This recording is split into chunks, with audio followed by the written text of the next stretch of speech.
Hello, one and all, and welcome to the podcast we call the Fantastival with myself, Steve Nussbaum. In the podcast, I invite my guests to come on, talk to me all about their musical taste, their memories, their experiences, and they get to collate their fancy festivals, which I have christened Fantastivals. I hope everyone is well as you are listening to this episode. We are now on episode number 162, and before I introduce my guest, just want to shout out my guest from episode 161, the fantastic Johnny Pickles from Turncoat Billy. He was a great guest, amazing lineup, and if you haven't heard their single Wonder Go at Wadden, which hits the airwaves on Wednesday the 1st of May, make sure to do so, because that is an absolute belter. So thanks for Johnny for coming on. But like I said, this is all about episode 162, and I'm delighted this week to introduce this gentleman. I'm a big fan. I've wanted him on the podcast for a while, so I'm delighted to introduce, ladies and gentlemen, it's the wonderful singer-songwriter, PG Ciarletta. What's happening, mate? How you doing? Mate, all good. Very happy to have you on the podcast, PG. I'm looking forward to hearing all about your musical tastes, your memories, and the future. But before we do, I always like to check in on my guests, make sure they're all good from a mental health perspective. Really important to talk about, PG. So as a starting point, mate, how are you? I'm good, mate. I'm busy. But as always, man, life has its challenges, but you just have to do what you can to get through them, mate. What about yourself? Yeah, all good, very busy. Got 2 girls, one has been not so well. So it's been a challenging time in the Nussbaum household, but we are getting through it and we are battling away. All right, so let me take you back, PG, to when you were a younger lad. What do you remember about kind of your first and your earliest musical memories? No, my first musical memories would be saving up pocket money to buy my first electric guitar and trying to replicate Blink-182 and Oasis and bands like that. And then probably my earliest memories from when I started playing live would be going with I used to play in the open mics in the pubs. My musical sort of, I would say my passion for music probably came more from my dad, to be honest. He was always into AC/DC and always playing his guitar.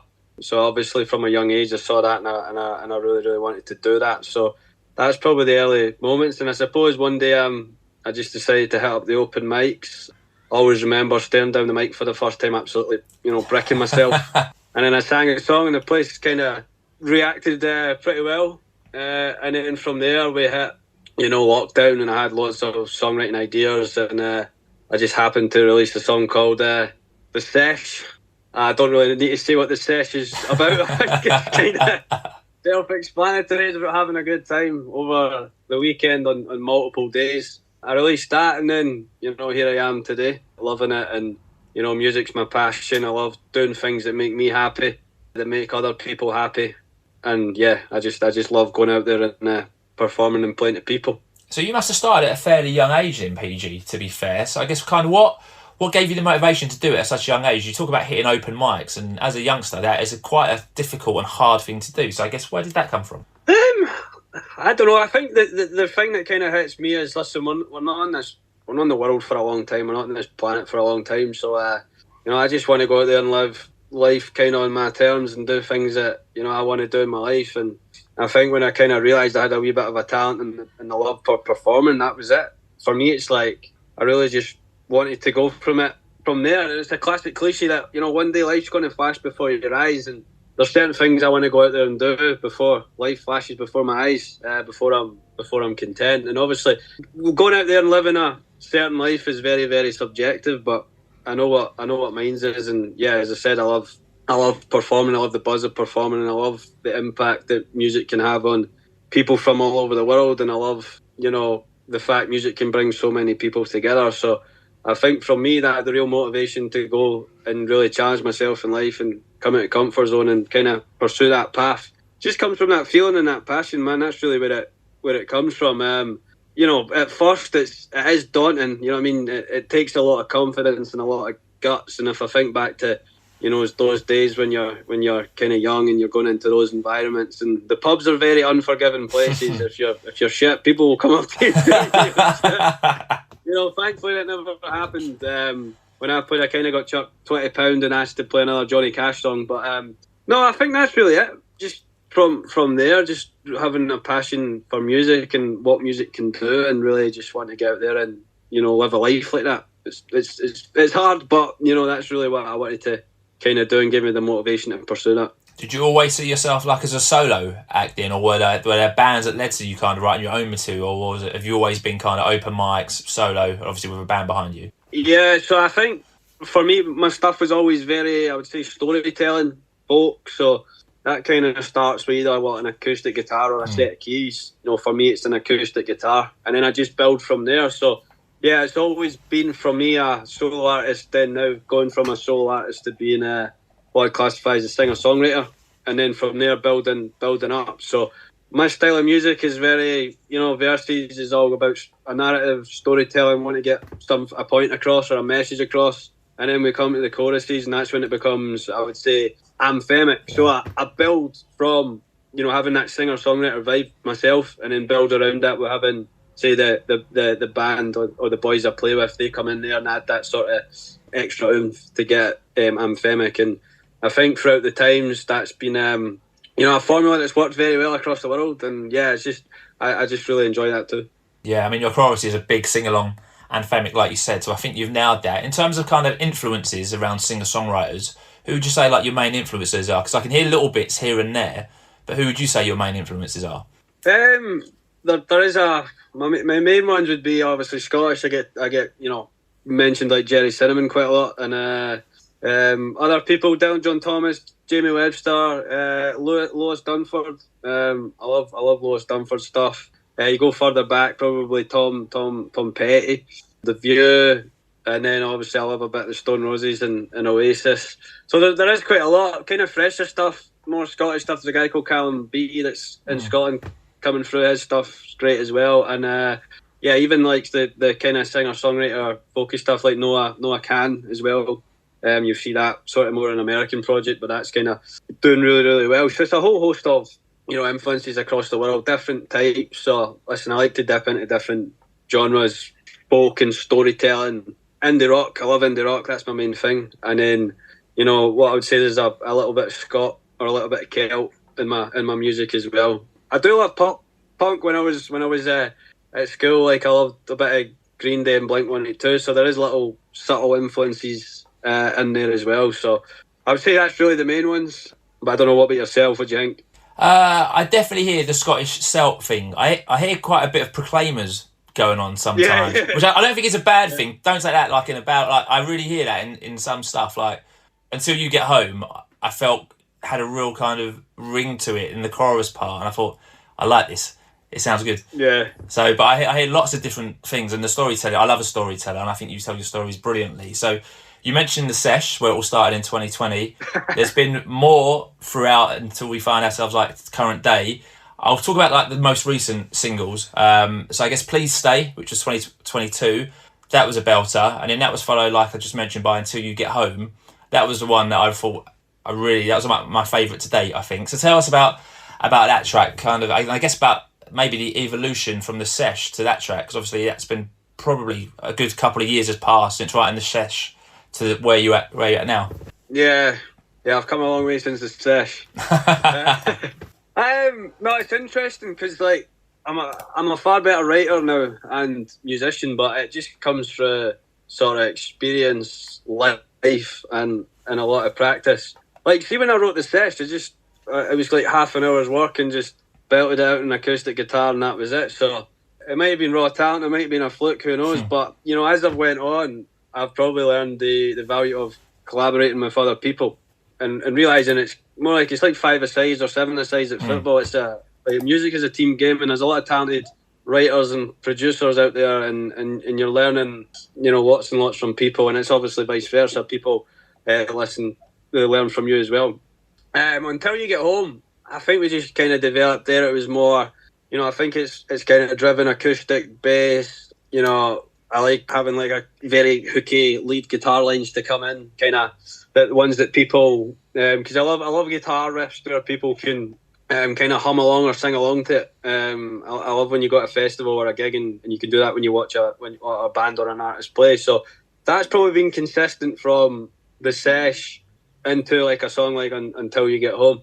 Probably the storytelling, I would say, is developing. I think my ability to write choruses and hooks in comparing those two tracks is increased since then. But it's just a skill that you have to work at all times. Like, you always have to wake up wanting to be a better songwriter and a better person every single day, and that's what I do.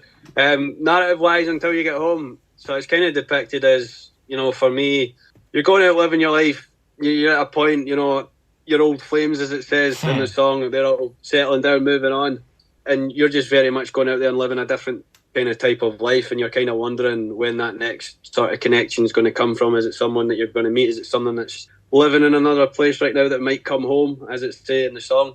But generally, that's again consistent to what I do in all the songs: storytell, anthemic, choruses. But I think in comparison to those two songs, there's for me there's a bit more work behind it, and a bit more touch time, and yeah, I would say my choruses and hooks are getting better all the time, and that's really what I want to kind of pursue. I think for me as well, it's important not to make sure that every song just sounds exactly the same. I always want to kind of make them all slightly different to keep everybody on their toes as well.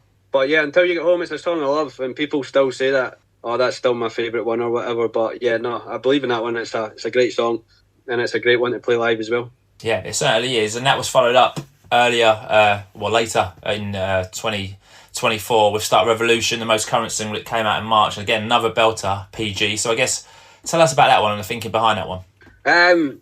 Start Revolution, again, it's more different. I think generally what you would say on this one, it's about throughout our lives, whether it's, you know, ourselves, family, or countries, or governments, or whatever, you know, we've all witnessed like kind of things go wrong, or mistakes, or opportunities that have been missed. So you can kind of feel that in the narrative. It's more, you know, it's depicting that story that you've perhaps missed an opportunity, or something's not went your way, and you're working and waiting hard in the background for that opportunity to come again, so you can take it. So it can fit various different narratives and different thoughts and different beliefs. So it's more like you know, the verses are kind of set out and that you've missed the chance, you're waiting on that opportunity, and that chorus, you feel the energy when it kind of really kicks in. It's more, and it kind of erupts, becomes anthemic. It's that more shifting from being nostalgic, looking from back to the past, and then, you know, kicking around like, this is a chance, we're going to go here. It erupts, we're being positive, we're forward thinking, we're learning from the past, and we're moving forward. So, you know, that's really the thinking and the sort of narrative and the theory behind that one. I thought there might have been some football connotations maybe in that one, potentially. Yeah, I think it fits. There's a lot of teams probably out there that would fit that. Many teams that perhaps don't win trophies or haven't qualified for a major tournament for a long time, you know, stuff like that, and they're waiting for the chance. So I'm waiting for some team somewhere to pick it up and run with it.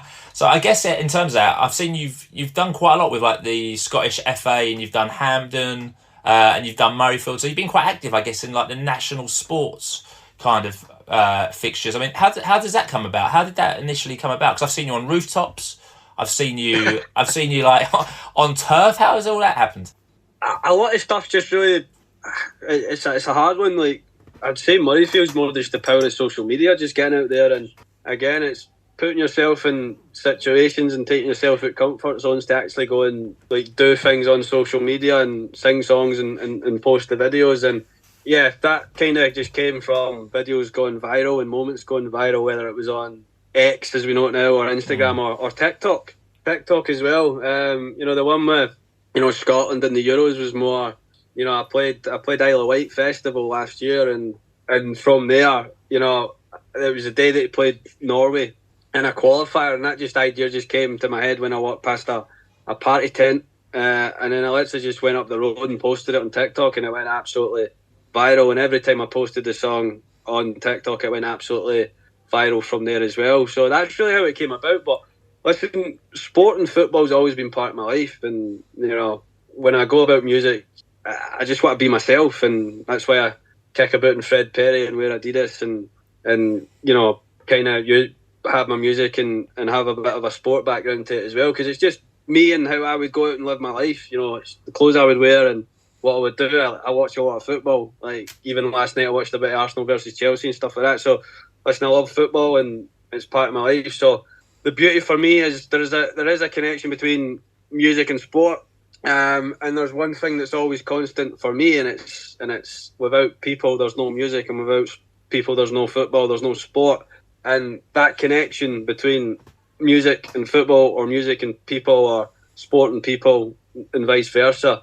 It's very unique and it's a powerful thing. So yeah, it's just been genuine to me, and I love sport, love music, and when you can marry them both together, it's great because it's your passions. You mentioned obviously social media and the power of social media. I've seen you do lots of videos with you and your acoustic, whether it's your own material or whether it's a cover with your acoustic doing the song. You seem very natural in terms of a camera. Is that something that's always come fairly easy to you? Because it seems like it's fairly natural where you introduce something and then you're off and away, whether it's you in front of just the cameraman or if it's you on a public high street and there's people walking past you as you're doing it. You seem very natural doing that.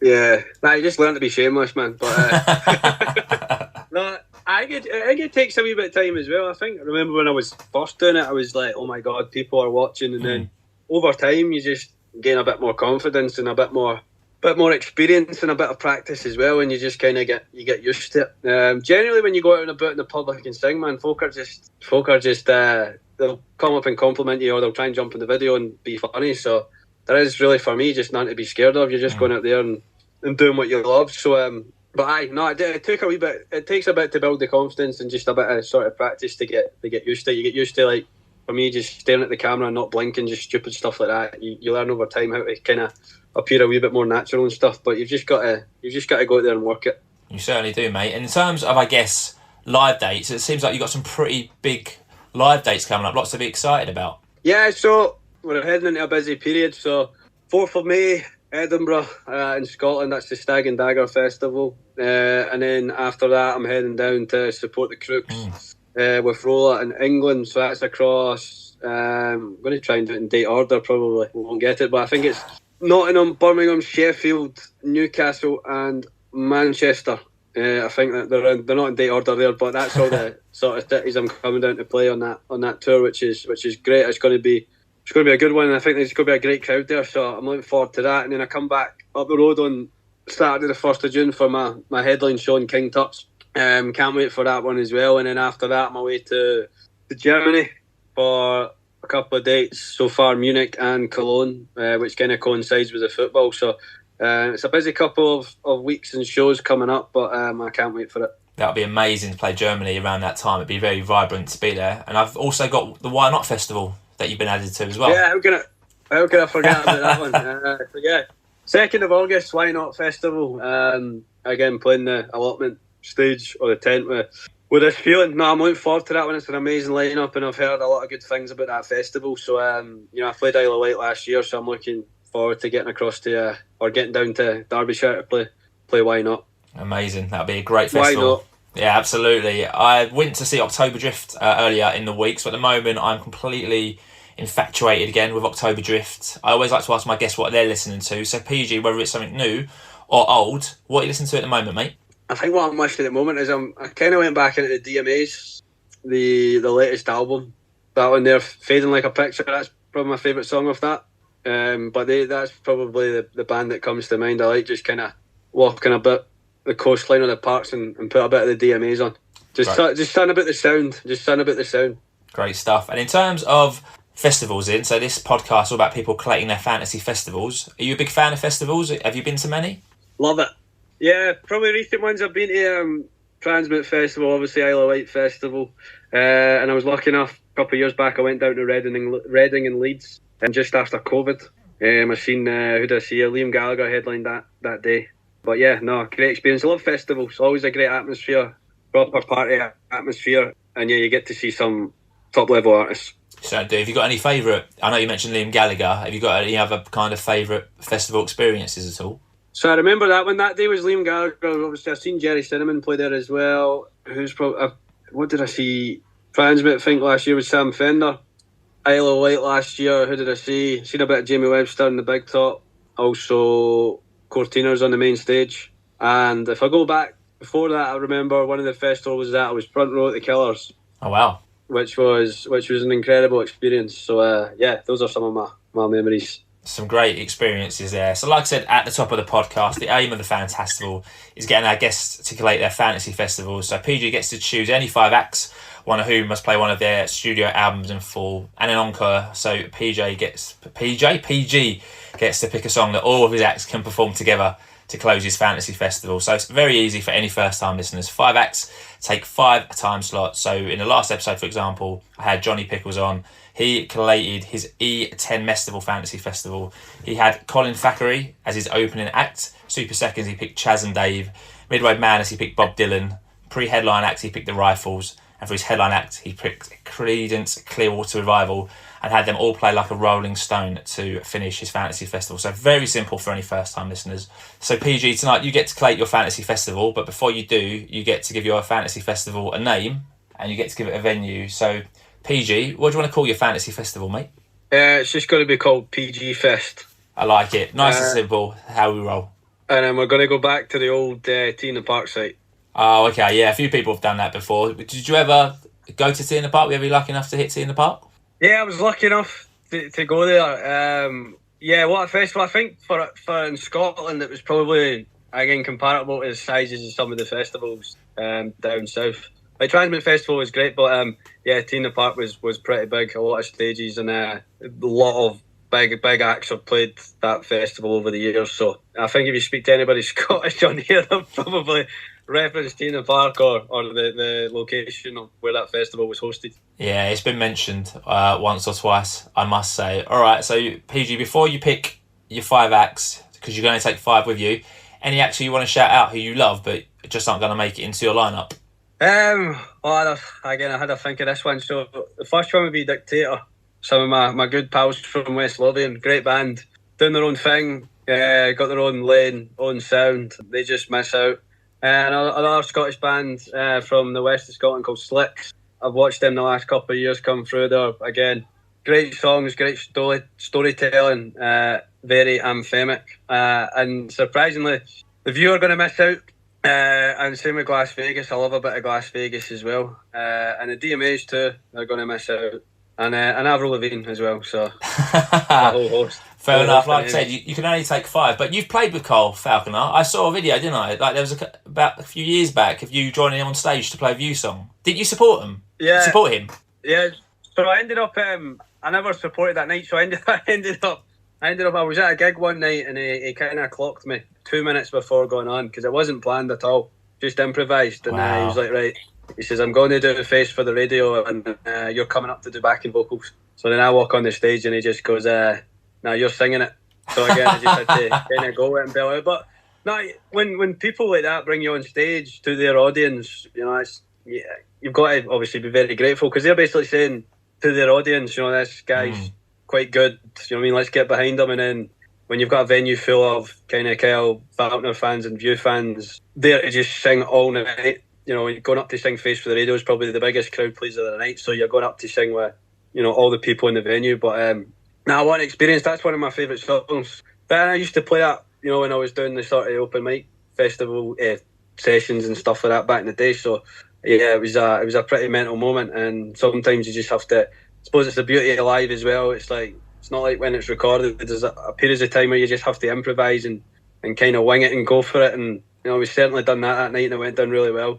Amazing. Looked like you were having a great time, as you would. All right, so some amazing acts are just missing out. Like I say, you can only take 5. So PG then, 2 o'clock, your open act about to hit the stage. So who are you going to have open your fantasy festival? I'm going to go with some mates from Edinburgh. So there's a band called Swim School. They're actually on tour in the UK right now. I think they're playing Brighton at the moment. But no, they've been doing really, really well the last couple of years. They work really, really hard. And yeah, I see how hard they work on it on a daily basis. So they've got some really good or great tunes. And I've been seeing the content from the last couple of nights and it's starting to go off. The crowd's jumping up and down, going crazy, a lot of mosh pits. So I'm going to put them on first. All right, great stuff. So Swim School taking your open act. First time they've been picked for Fantasy Festival. So they join our roster. They're going to play from 2 till 3. We'll take a half-hour break. There'll be time for your Super Seconds. It'll be 3:30 PG. Who are you going to have for your Super Seconds act? I'm going to go for my main man, Lewis Dunford. The reason I'm going here is, I would say, for me, he's the best storyteller in the UK. I exclude myself. No, I'm joking. But no, seriously, I think he is the best storyteller in the UK scene. He's how he writes. I just think he's a poet. You know what I mean? It's lyrically unbelievable. And again, chorus wise, he goes very anthemic and I've seen his gigs, and I was lucky enough to support him the first time he played Glasgow. Wow. And what a crowd that was. So he always says if I'm down in London, we can nip it for a pint up the Angel or whatever it's called, and I'm sure we'll do that one day. But he has to be there. I think his music's incredible. You should definitely take him up on his offer. I reckon he'd show you a good time there, mate. How did you get that support gig then? Again, was that just via the power of social media, or was that just luck? No, that one just came. That one just was a call from a promoter. It was just a local promoter in Scotland, in Glasgow. In terms of how I got that one, but I still remember that day. We played a venue. It was sold out, and something happened on that street, so they had to move the gig to another venue, which just happened to be a bigger venue, and they put on more tickets, and I'm sure it sold out again. And it was one of those ones, like, because a support act in the UK, sometimes you can come out to like not a lot of people, and then sometimes you'll come out to a full venue, but this was a full venue. Like, everybody was there right at the start, singing, ready to go. And I always remember that. It was support wise, I would say it's probably the best crowd I've ever played to. It was mental, and that night was just me and a guitar, but everybody was up for it. But yeah, it was just really just a promoter call for that one. But one of my favourite ones. Yeah, absolutely. All right, Lewis Dunford, first time he's been picked for Fantasy Festival as well. So he's going to take your super second slot, playing from 3:30 to 4:30. We'll take another half-hour break. That'll take us to 5 o'clock. It'll be time for your Midway Madness Act. So PG, who is going to take your Midway Madness Act? I'm going to go for the Snuts for this one. Reason being, I was at the last show at the Barrowlands. Before that, I was in their show at their show at SWG3 outside, and then the last Barrowlands show before that. Now, what I say, I think about their music, and when you see it live, there's a real connection with them, their songs, and the audience. It's always a great atmosphere. It's always rocking, and the engagement with the crowd's amazing. So they have some unbelievable songs, including Glasgow. So yeah, they have to be in there for me. All right, it's not their first time on the Fantasy Festival lineup, so they're going to take your Midway Madness Act. They're going to play 5 till 6. All right, 3 acts down, 2 acts to go. One more half-hour break. That takes us to 6:30. It'll be time for your pre-headline act, almost PG. So who are you going to have as your pre-headline act? Yeah, we're going to go pure Manchester. So we're going to go the Stone Roses for that one. I don't really need to say much more. I think just legendary act. Kind of changed music, created a scene, you name it. And I love going down to Manchester because, like, see, Manchester is a city and you just see people walking about. And I think a lot of the legendary Manchester acts have had a massive impact on the city and stuff. There's people kicking about with certain haircuts and certain dress senses, and I think that comes from certain acts and how well they've done. I'm going to ask you, I quite like to ask this about bigger bands. What's your favourite track then by the Stone Roses? Because it could be one of many. So I always think that's quite an insightful question to ask, whether it's an early track or a later track or maybe not an obvious track. Is there, what are a few of your favourite tracks then by the Stone Roses? I love Made of Stone, but I think I Want to Be Adored. I think that one's an incredible song. So I always cover that one in the sets, whether it's acoustic or with the band as well. But yeah, I Want to Be Adored. It's just the overall sort of package. It's just the full sound. There's just something about it, and I've got to go with that one. What an opening track, right? That bass line kicks in. What a way to open an album or a set list. Yeah, it goes back to as well what I'm saying about like musical parts and riffs and stuff, and the crowd starts, humming along or singing along. Like if you watch that live in a stadium or a festival where you'll see videos online, that's what the crowd does. They just get right behind it and connect with it as well. All right, great shout. Stone Roses are your pre-headline act, so they're going to give us an hour and a half, get the crowd rocking. They're going to take a half-hour break. Then at 8:30, your Fantasy Festival headliners will come on the stage. So I think I might know who this is going to be based on what you said earlier. I never reveal my sources. So PG, who is going to headline PG Fest? I'm going to go for Oasis in a big reunion, and because it's a certain year and there's a certain anniversary, there is one album fitting for that, I would say. Great stuff. I thought you might pick Oasis when you were talking about Manchester and then the build up to that. So I guess I always like to ask people about Oasis in terms of, I almost see them as like two separate bands, like early Oasis and then kind of later Oasis. So obviously early Oasis is probably the one for you in terms of you're going for the Definitely Maybe album. So you'd have the 5 who played on that album kind of be the lineup for your Fantasy Festival. Yeah, 100%. I think that's the one album that should be played. Suits the time.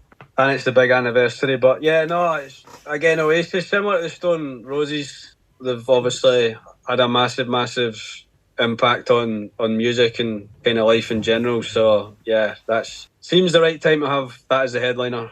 All right, they're going to headline your fantasy festival, and then at 11 o'clock they're going to bring the Stone Roses back on stage to Snuts, Lewis Dunford and Swim School, and they're all looking at you, PG, going, right, what do you want us to play? And you've got one song to play, and then you have to tell them what you want them to play. So PG, it could be any song, it doesn't have to be by those 5 acts, it could be any song you like, could even be one of your songs. I'll leave that in your capable hands. What are you going to have them? What are you going to have them play, mate? I Want to Be Adored. There's got to be that. Everybody gets a part of the song. Fair play. All right, so I Want to Be Adored is your encore. All right, so let's lock your fantasy festival in. So we've got PG Fest taking place at the old T in the Park venue. We've got Swim School opening, Louis Dunford Super Second, the Snuts Midway Madness, the Stone Roses pre-headlining for you, and Oasis are going to be a headline act. They're going to play Definitely Maybe in full. And for your encore, all 5 of your acts are going to play I Want to Be Adored. Sounds like an amazing lineup to me, PG. You happy to lock that one into the Fantastival vaults? Yeah, get locked in. All right. Answer. All right, it is done. It is locked in. So I guess before we part ways, it looks like it's a busy couple of months live for you. I guess what does the rest of 2024 hold? And I guess what are your kind of hopes for the future in?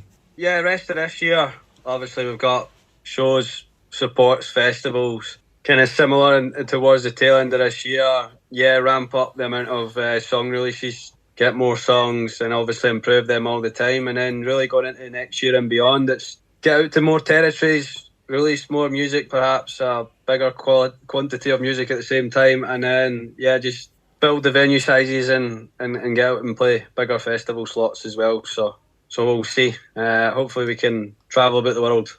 All right, Scotland, England, Germany. That's not bad for a year, is it at all? That's three different countries. So PG, if anyone wants to give you a follow, anyone who isn't following you, let us know how people find you on all the various social media platforms. Yeah, so it's just PG Ciarletta.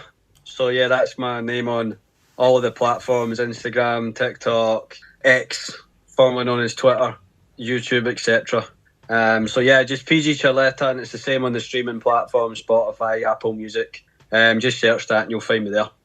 So on this episode, you get a pre-recorded outro as I completely bamboozled my lines live on the podcast when we were recording. So thanks to everyone for listening to the 162nd episode of the Fantastival Podcast with the wonderful PG Ciarletta. And very important now, please make sure you're still listening. If you've enjoyed this and don't currently subscribe to the podcast on whatever platform you listen to, please do so. So if you're on iTunes, hit that subscribe button and also give us a 5-star review. Very simple on iTunes. It's also very simple to do the same on Spotify. Give us a follow on Spotify, because just like you follow artists, you can also follow podcasts. Very important to do so and really does help the podcast. So please do that.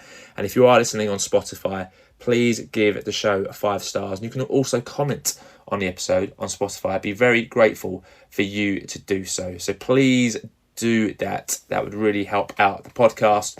And if you are on social and you don't currently follow the podcast, we are on Twitter. You can find us there. So please make sure to follow us at Fantastival P. You can also find the podcast on TikTok, so please give us a follow there. Or if you want to contact the pod and you're not on either of those platforms, you can give us an email at fantastivalpodcast@outlook.com. As every week I say, we don't play music on the pod, but I will get some tracks from PG. And if you scroll down on your episode description, you'll find a nice little link there to a nice playlist that will contain all tracks from acts that PG spoke about in his episode. So I'll be back, very importantly, again in 2 weeks' time with episode number 163. So it's a bank holiday next weekend, so no podcast coming out of Fantastival Towers. So a 2-week wait. So please make sure to join me for that one. But until then, stay safe, my Fantastival friends.